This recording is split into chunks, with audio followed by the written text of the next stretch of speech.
என் பேர் லீபிரியன். நான் சீனிவாசன் உயர்நிலைப் பள்ளியில் 7வது படிக்கிறேன். தெருக்களில் நாய் அதிகமாக சுற்றுறதுனால ரேபிஸ் நோய் ஏற்படுது. இது நிறைய பேரை கடிக்கிறதுனாலையும் நிறைய பேர் வீட்டில் வளர்க்குறதுனாலையும் அவங்க சரியாக நாய்க்கு தடுப்பூசி போடாததுனாலையும் நாய் மனுஷங்களை கடிக்கிறதுனால ரேபிஸ் நோய் வருது. இது இன்னைக்கு மனித இனத்துக்கு ரொம்ப சவாலான எதிர்கொள்ளக்கூடிய ஒரு விஷயமா இருக்குது.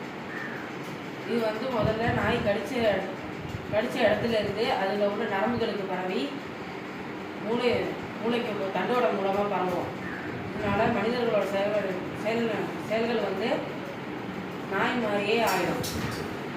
இது இறப்பை ஏற்படுத்தக்கூடிய ஒரு அபாயகமான நோயாகும். இதுக்கு நாங்கள் என்ன கண்டுபிடிச்சிருக்கோம்னா ஒரு சென்சார். இந்த சென்சார் என்ன பண்ணணும்னா ஒரு இடத்துல நாய் கடிக்குது, அந்த இடத்துல அது சிசிடிவி கேமரா பார்த்துச்சுன்னா உடனே சென்சார் ஆக்டிவேட் ஆகி பக்கத்தில் இருக்கிற ஹார்னை அலர்ட் பண்ணி ஹார்ன் அடிக்க வச்சிடும்.